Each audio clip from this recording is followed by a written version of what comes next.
Buenas tardes, continuamos entonces con esta introducción a Roma. Eh, Hablábamos antes sobre algunas nociones sobre sobre los llamados mores maiorum, sobre las costumbres de los antepasados. Son tan importantes que Cicerón, en su texto sobre los deberes, establece una jerarquía entre los deberes. Dice, los primeros deberes que hay que cumplir, los primeros ante todo, así puede acabarse el mundo, pero ante todo son los deberes con los dioses. Y ya hicimos algunos comentarios sobre la religión romana. Es una religión pública, es una religión eh, política, es una religión que ordena la vida de las personas, que ordena los eventos de toda la comunidad. Por eso será tan importante y por eso habrá conflictos luego con los judíos y con los cristianos. En segundo lugar, después de los deberes respecto de los dioses, están los deberes respecto de la patria, ¿ya? Respecto de toda la ciudad de Roma, o sea, los deberes de usted como ciudadano. Después los deberes respecto de los padres. Y por último, ahí sí, los deberes respecto a usted mismo. Es como el orden de la jerarquía. Entonces, prestemos la atención a esa idea de las costumbres de los antepasados, pues eh, será recurrente la apelación a ellas, a esa forma en la cual vivían los antepasados para la perspectiva de los romanos del siglo I, del siglo I antes de Cristo, que evidentemente ya no vivían como hace 300 o 400 años. Ya era una sociedad muy diferente. Para de la segunda mitad para el siglo segundo y primero antes de Cristo, que es cuando ya logramos encontrar una república romana estable, eh, para el siglo, desde el siglo tercero ya logramos encontrar una república romana con sus instituciones estables. Vamos a encontrar la república que va a vivir Polibio, el autor griego que, que les digo. Entonces, Polibio va a leer a la República Romana a través de ojos griegos, o sea, a través de toda la teoría política que los griegos ya habían desarrollado. Los romanos para esa época no se habían interesado todavía en esos asuntos de la filosofía. La filosofía fue una importación que los romanos hicieron desde Grecia. Pero, como ustedes ya bien han leído, los griegos tenían un desarrollo de teoría política ni la berraca para la época clásica y para la época helenística ni se lo imaginan. Eso era abrumador la cantidad de teoría que se había construido. Bueno, Polibio, como buen griego, había sido educado en todas esas eh, tradiciones intelectuales. Entonces, cuando Polibio en sus historias se hace la pregunta, ¿por qué Roma ha llegado a conquistar el mundo? Comillas, el mundo. Ha llegado a conquistar el mundo. La respuesta de Polibio es por su constitución, por su politeia. Ojo, es un griego leyendo a los romanos. Entonces el griego, utilizando conceptos griegos, lee a Roma y dice, lo que ocurre es que Roma ha sabido encontrar la ideal constitución mixta, esa de la cual han hablado Platón, Aristóteles y Raimundo y todo el mundo, en la cual están presentes los tres tipos de gobiernos puros, que son el monárquico, el aristocrático y el democrático. Y por eso ha logrado crear una constitución perfecta. Dice Polibio, leyendo desde ojos griegos los, a la constitución romana. La teoría de Polibio es bastante interesante. Polibio sostiene que las constituciones operan según ciclos. Es decir, primero tenemos una monarquía, pero llegará un momento en que el monarca se pervierta y entonces se volverá una tiranía, ante la cual un grupo de aristócratas lo derrocarán y fundarán una aristocracia, la cual llegará un momento en que también se va a corromper y se convertirá en una oligarquía que empezará a oprimir al pueblo, ante lo cual habrá revoluciones populares y formarán una democracia. Y la democracia funcionará bien hasta que el pueblo se vuelva perezoso y empiece a dejarse guiar por demagogos. Y esos demagogos en algún momento se volverán a instalar como reyes. Y seguirá el ciclo. Cualquier parecido con la historia de las sucesivas guerras en Colombia sería bastante interesante compararlo. Pero entonces, cuando Polibio aplica su teoría de los ciclos constitucionales a la historia de Roma, pues le cuadra como anillo al dedo. porque, perdón, cuando los romanos utilizan la teoría de Polibio para leer su propia historia, les cuadra como anillo al dedo. Cicerón va a hacer esa lectura, Cicerón va a decir, ah, vea, es que es la teoría de Polibio la que tiene la que está operando, porque primero eran las monarquías, la monarquía romana hasta Tarquinio el Soberbio, que se volvió una especie de tirano, y entonces hubo una revuelta aristocrática con Lucio Bruto y compañía y formaron la república, y si la república se mantiene entonces no, y luego como hubo algunos conflictos de los órdenes, entonces empezaron a haber revoluciones populares hasta que se logró crear la constitución mixta, y allí es donde va a detenerse el ciclo de las constituciones de Polibio. Entonces la respuesta de Polibio es que en función de su teoría de los ciclos de las constituciones, Roma ha logrado romper esos círculos viciosos y ha logrado estabilizarse en una constitución mixta, ¿ya? Una constitución donde opere tanto el poder monárquico como el poder aristocrático y por último el poder democrático. De nuevo, intenten leer la historia colombiana con la teoría de Polibio y verán que es lo más de interesante, de pasar de tiranías a luego revoluciones populares, luego a oligarquías como por ejemplo el Frente Nacional, después a otras revoluciones populares y democracias, y luego tiranías, y luego presidentes eternos, y así sucesivamente. ¿Ya? Es bastante interesante. Ahora, como les digo, Polibio es un griego del siglo III intentando leer la historia romana desde ojos griegos, desde teoría política griega. Algo le cuadra, pero muchas cosas no le cuadran. Entonces voy a dar algunas pautas, algunos elementos para que entendamos cómo funcionan las instituciones romanas rápidamente. O sea, esto por supuesto entenderán, es una pequeña introducción para que ustedes busquen más sobre estos temas. Bueno, en primer lugar, algo que ya habíamos planteado era la división por clases, el censo. La estructura de la sociedad republicana romana y luego imperial, pero fundamentalmente republicana, es la división por clases sociales. Es lo que está en el espíritu de la sociedad romana, la división por clases. Hay muchas distinciones. Entonces, primero, la más básica es por linaje. ¿Quiénes vienen de familias más antiguas? A esas familias, o aquellos que vienen de familias más antiguas, les vamos a denominar los patricios. Patricio viene de la palabra pater, o patres en plural, ya los padres de la patria. Entonces, créame, las familias patricias van a hacer ingentes esfuerzos a lo largo de toda su historia para mostrar que tienen algún antepasado ilustre, probablemente algún compañero de Eneas que vivió también en Troya, así, de ese nivel. Y algunas familias, como por ejemplo la Julio Claudia, de donde vendrá Julio César, que vienen directamente de que en su familia hay algún antepasado divino. Por ejemplo, Venus o Cupido o cualquier otro dios que usted se pueda llegar a imaginar. Entonces los patricios, las familias patricias van a ser las familias de más rancia alcurnia que usted se pueda llegar a imaginar. Familias tradicionales como ellas solas.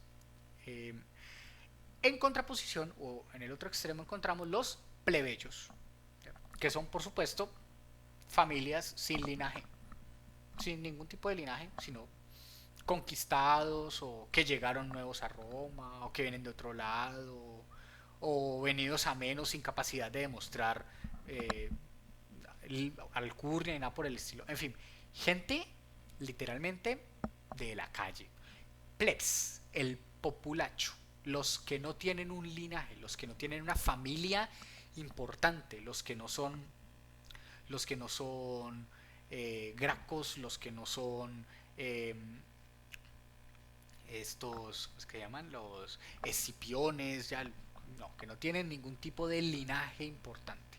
Así pues, tenemos una primera distinción por linaje muy importante para estas personas, para esta sociedad tan conservadora, y es la distinción entre los patricios y los plebeyos. ¿Ya? Entonces, los patricios pueden demostrar un cierto linaje y los plebeyos no. ¿Ya? Entonces, normalmente, los patricios eran ricos y los plebeyos eran pobres. Así de sencillo. Los patricios van a creer siempre que el mundo gira alrededor de ellos y los plebeyos siempre van a ser los explotados de la historia. Así de sencillo como ha ocurrido en todo lado. Ahora, En esa misma distinción, a partir de esa distinción, podemos entonces encontrar la distinción del censo. ¿Ya? Y había personas especializadas en hacer el censo, los llamados censores. Los censores tenían la obligación de hacer dos tipos de censos. En primer lugar, de, de, de revisar la cantidad de dinero que tuviera la familia. Y en segundo lugar, revisar su linaje.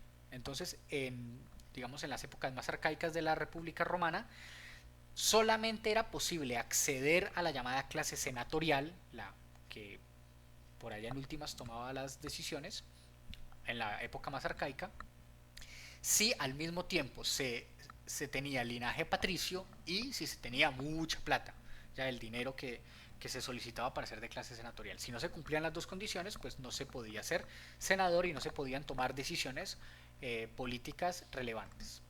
No podían tomar decisiones políticas, punto. Eso porque se mantenía la idea en esta vieja República Romana de que ser de buen linaje era lo mismo que tener las buenas costumbres. Y pues ya vemos que no. Ahora, el censo establece tres distinciones en función del dinero y el linaje. Posteriormente será solamente por dinero. Y es la clase senatorial, viene de la palabra senes o los viejos, de ahí senectut, ya la vejez, o senescal, el viejo gobernador, ¿ya? O senil, ¿ya? Que es los viejitos. Eh, Está el segundo nivel, que son los caballeros.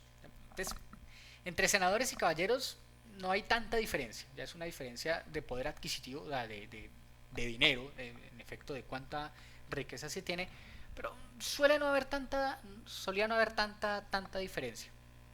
Entonces los caballeros y los senadores solían tener su plática, obviamente dentro de la rama de los caballeros había distinciones.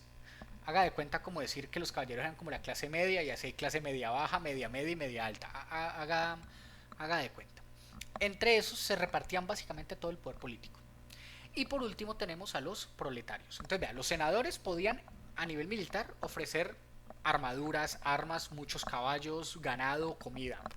Los caballeros podían ofrecer caballos, ¿ya? Y algunas armas.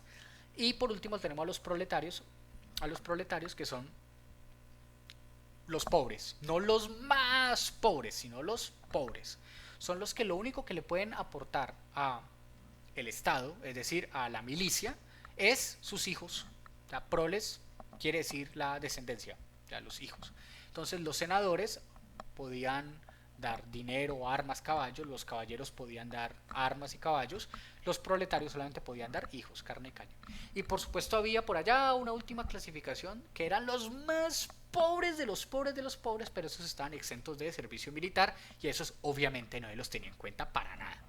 Bueno, y en esta misma línea tenemos que ya más centrada a la República Romana, tenemos una distinción entre los llamados partidos políticos, los partes, ya las diferencias de opinión política, pero no partido político en el sentido que lo entendemos nosotros, con un líder, con un programa, con un secretariado, no, nada de eso, sino más bien de,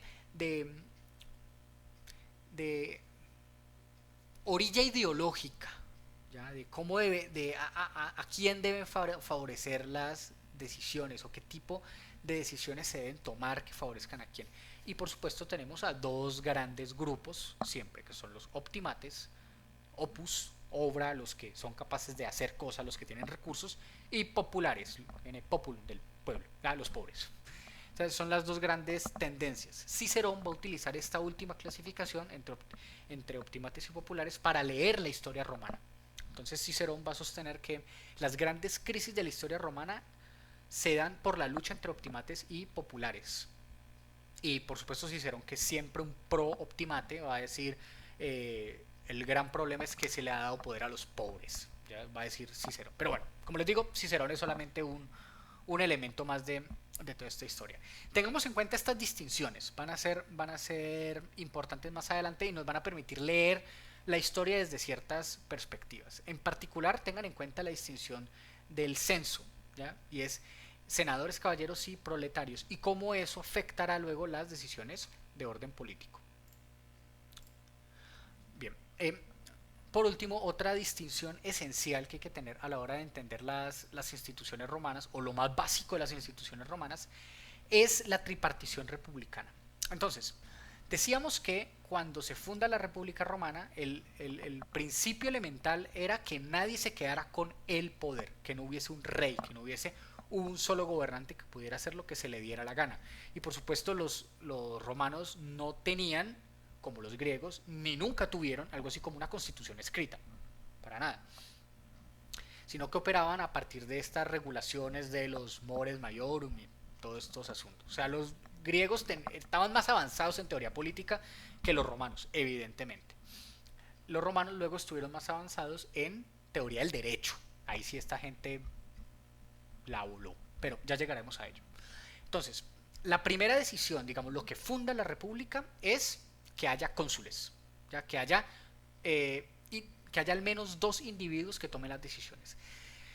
Para los historiadores romanos, los cónsules aparecen en el momento mismo en el que aparece la república, o sea, en el 509 a.C. Nosotros sabemos que eso no es así. Tenemos constancia de que empieza a haber cónsules propiamente dichos a eso del inicio del siglo III antes de Cristo. ¿Ya? Ahora, la gracia de los cónsules, a diferencia de los reyes, es que siempre son dos. ¿Ya? Siempre son dos. Los cónsules han tuvieron muchas funciones a lo largo de los 500 años de historia romana, de historia de la República Romana, pero esencialmente la función de los cónsules era el control militar. Ya sabemos que esta es una sociedad bélica, una sociedad altamente guerrera, una sociedad que le importa mucho la victoria militar, así que los cónsules están llamados fundamentalmente al control del ejército. Pero entonces les toca ponerse de acuerdo, y como les toca ponerse de acuerdo, entonces tienen que llegar a algún punto medio que no le favorezcan tanto a uno ni tanto a otro. Entonces, que siempre haya dos cónsules va a ser como una herramienta de control del poder militar. ¿Ya? Esa es como la idea central de que haya siempre dos cónsules. Entre otras cosas, los romanos pues no le daban nombre a sus años. O sea, no decían, oh, mira, estamos en el 300 antes de Cristo. ¿Y quién es Cristo? No, no sé. Obvio no. Sino que le llamaban a sus años según los cónsules que hubiesen estado ese año. Porque los consulados se elegían anualmente. O sea, cada año se elegía un nuevo cónsul. Y por supuesto la idea era que no se repitiera. O sea, eso iba en contra del principio más básico del consulado. ¿Ya? O sea, la idea era que no se repitiera. Una de las partes más esenciales de la idea misma del consulado era que usted no repita consulado, pues porque usted repite consulado amasa demasiado poder. Cualquier parecido con la reelección de presidentes, créame, no es coincidencia. Ya eso de que en Colombia no se admita la reelección, o sea, eso viene de una lógica bastante antigua, particularmente romana. Y es que romana y griega, ya lo vimos, y es que la gente no se quede en el poder eternamente.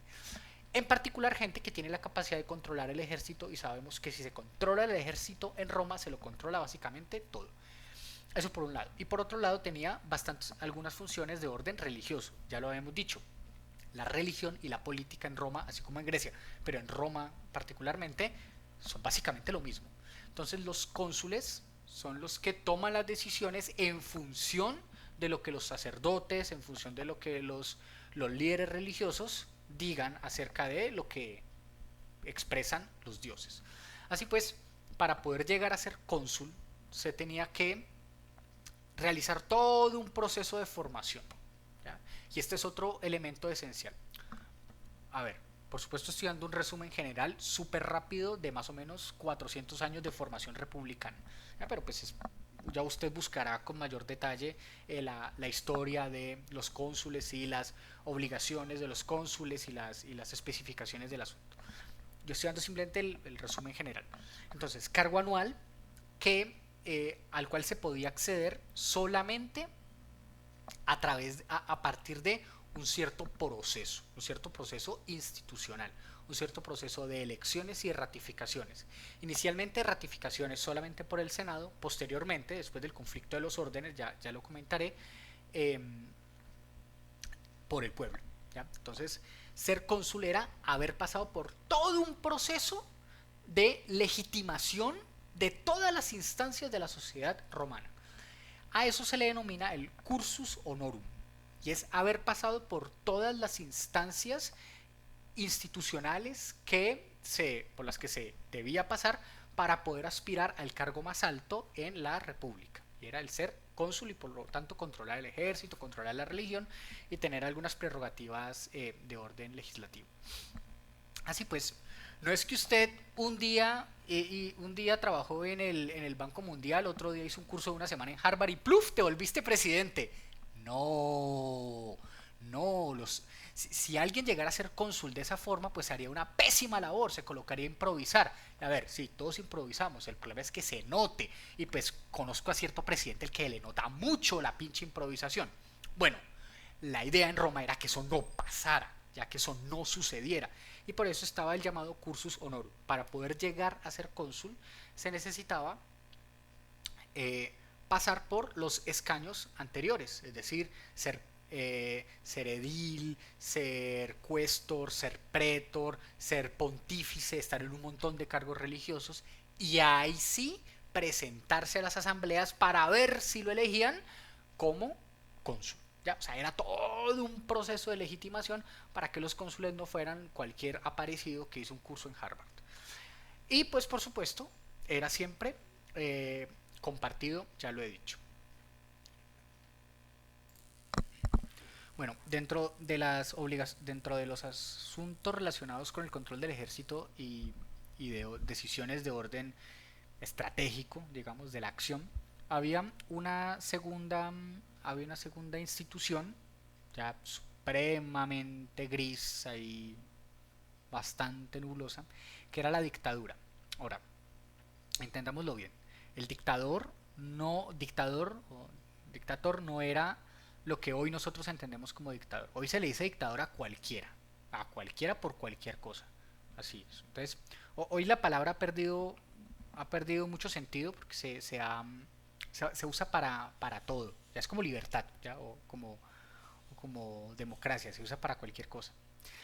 El, el- la, la institución de la dictadura en Roma era una institución tal como el consulado, ¿ya? Y funcionaba solamente por orden del Senado, o sea, solamente el Senado podía atribuir la dictadura a un individuo y el Senado la quitaba. La dictadura duraba un año, punto, se acabó, máximo dos si el Senado estaba de acuerdo. Y la función del dictador era tomar decisiones de orden militar en épocas de emergencia. O sea, como que estamos en un conflicto y necesitamos solucionar esto ya, no nos podemos colocar a debatir, no, listo, se nombraba a un dictador y eso tenía una fecha de caducidad. Entonces, el dictador era digamos, una institución que servía para resolver situaciones puntuales, ¿ya? Pero siempre bajo el control del Senado, siempre, siempre, siempre bajo el control del Senado. Luego veremos más adelante que a finales del siglo segundo y sobre todo en el siglo primero, esa vaina se va a descontrolar.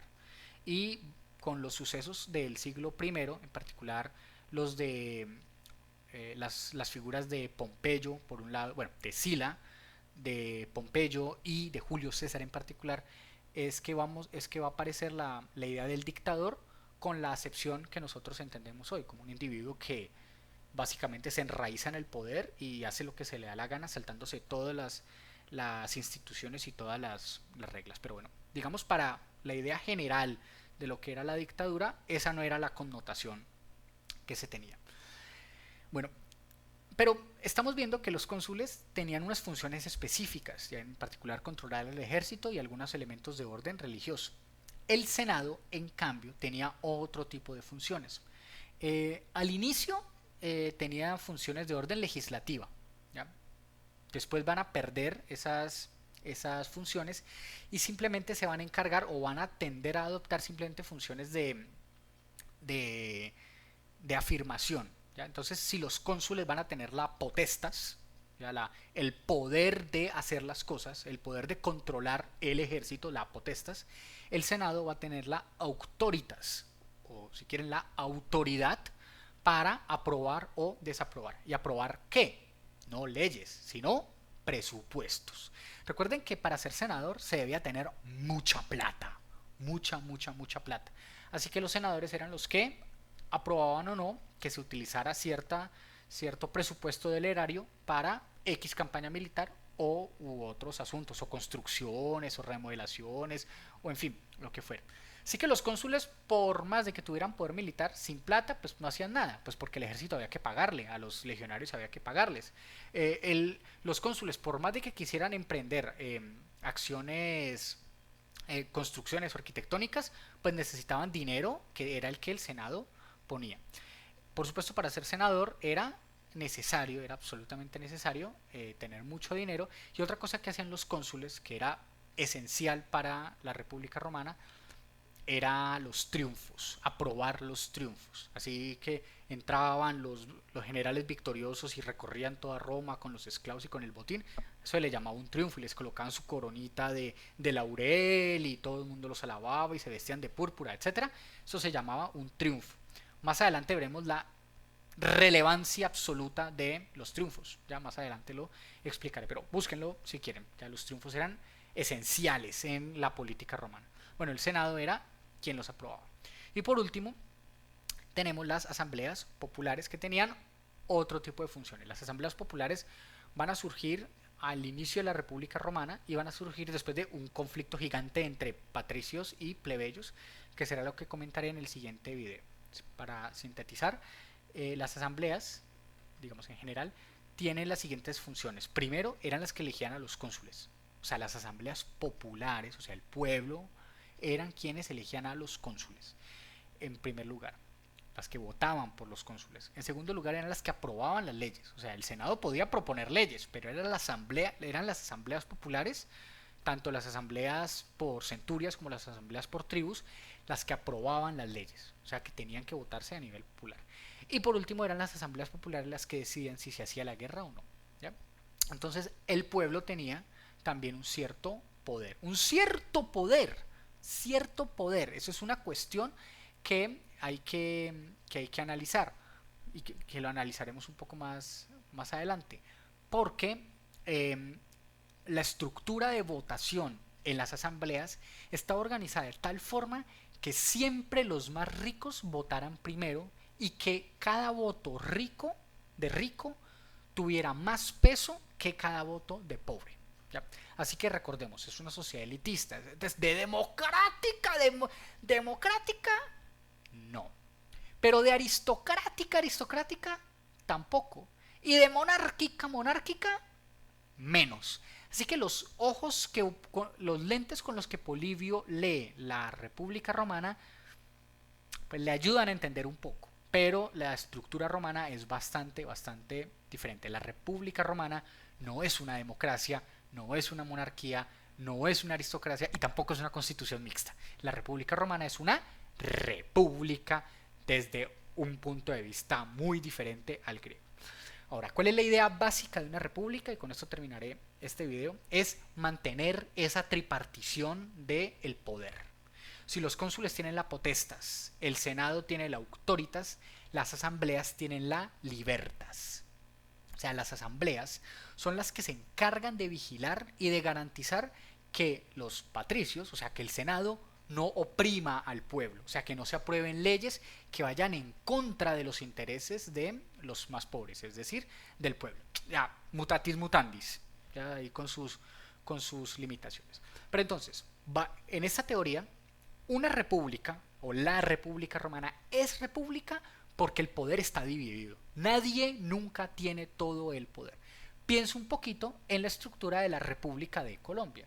¿Ya? El poder se divide. El Ejecutivo controla el ejército y decisiones en cuanto a políticas. El Legislativo es el que se encarga de redactar y votar las leyes, pero no tiene nada que ver con el ejército. Y la rama judicial es la que se encarga de impartir justicia, pero no es la que hace las leyes, ni tampoco la que controla el ejército, ni la que tiene las políticas. Así pues, lo contrario de una república es cuando se mezclan estos poderes. O sea, imagínese algo así, como que el presidente y el partido de gobierno fuera mayoría en el Congreso y además tuviera la potestad para designar quiénes son los jueces y cómo se toman decisiones judiciales. Ay, Dios mío, eso creo que ha pasado en Colombia. Ay, Dios, qué cosas. Bueno, en fin, eso es lo contrario de una república. La idea básica de una república es la tripartición del poder, bueno, o la división del poder. Si es en 3 o 4 o 5 partes, eso ya es otro asunto, pero es la división del poder que mantenga la libertas. Y ese es el objetivo de la república, mantener la libertas. Cuando no hay libertas es porque hay un rex.